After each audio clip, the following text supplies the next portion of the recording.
Mesdames et messieurs, bonjour. Le rapport sur les réalisations des engagements pris par le chef de l'État Macky Sall dans 14 régions lors des réunions du Conseil des ministres délocalisés a été publié. Cependant, nos confrères du journal Sud Quotidien aimeraient bien savoir pourquoi avoir choisi ce moment pour la publication de ce rapport. Et de ce fait, la rédaction de Sud Quotidien s'est entretenue avec Abdou Mbow, porte-parole adjoint de l'APR. Et ce dernier déclare que la publication de ce rapport est une preuve que le régime en place s'occupe du quotidien des Sénégalais et de l'avenir du Sénégal. De ce fait, il a écarté toute démarche politicienne derrière cette décision, tout en invitant l'opposition à un débat de fond sur ce document. Un appel rejeté aussitôt par Mamadou Lamine Diallo, leader du mouvement Tekki et investi sur la liste de la coalition gagnante Wattu Sénégal. Ce dernier refuse de tomber dans ce qu'il qualifie de piège.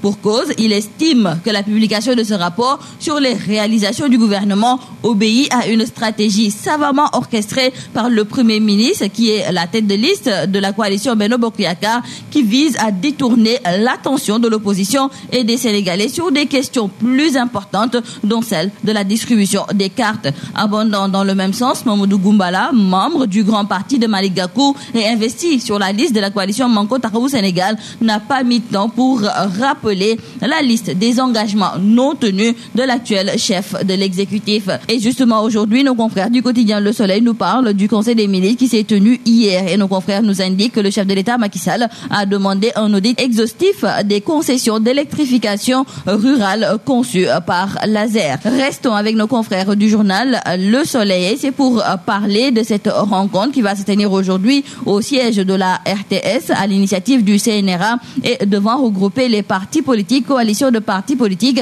et entités indépendantes en lice pour les prochaines élections législatives. Et en prélude à cette rencontre, le régulateur et le média de service public en charge de la couverture audiovisuelle des 47 listes en compétition se sont réunis hier. Une occasion pour les deux entités de dégager des propositions afférentes au temps d'antenne. Et dans le journal Rewmi Quotidien, nos confrères nous indiquent que c'est la Sénat qui hérite de la patate chaude concernant les discussions sur les modalités de vote aux législatives. Et nos confrères nous indiquent que la Sénat va être confrontée aux hommes politiques qui ont déjà assez prouvé leur incapacité à parler le même langage, même si l'intérêt supérieur du Sénégal est en jeu. Cependant, nos confrères du journal Enquête trouvent que le chef de l'État Macky Sall, en demandant à la Commission électorale nationale autonome et aux acteurs politiques de trouver des points de convergence pour un bon déroulement des législatives du 30 juillet 2017, semble fuir le dialogue avec son opposition.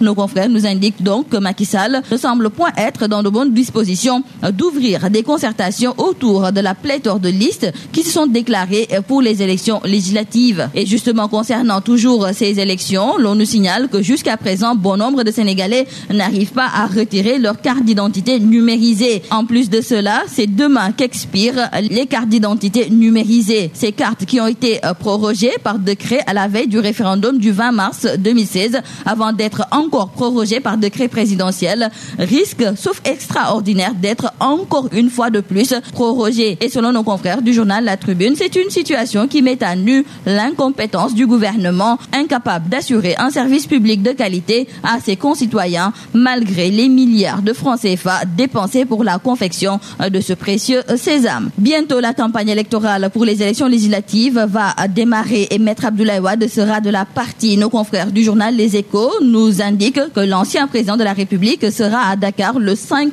juillet, mais avant cela, Maître Abdoulaye Wade sera à Rome et à Milan les 3 et 4 juillet. Nos confrères nous indiquent que Maître Abdoulaye Wade sera à Dakar avec Viviane Wade et plusieurs de ses collaborateurs.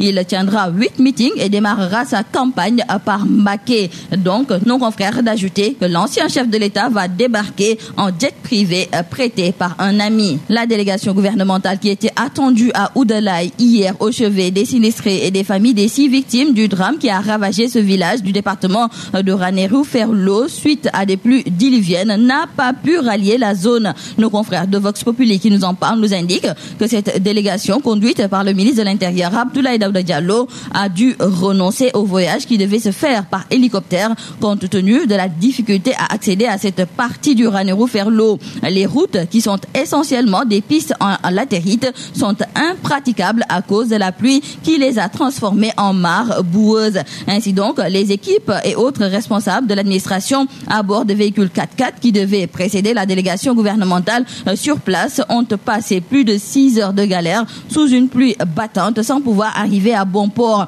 Donc, retenons avec nos confrères du journal Vox Populi qu'en définitive, c'est ce jeudi que la délégation gouvernementale est attendue à Oudalaye si la pluie leur cède le passage. C'est tout à vos journaux et très bonne lecture.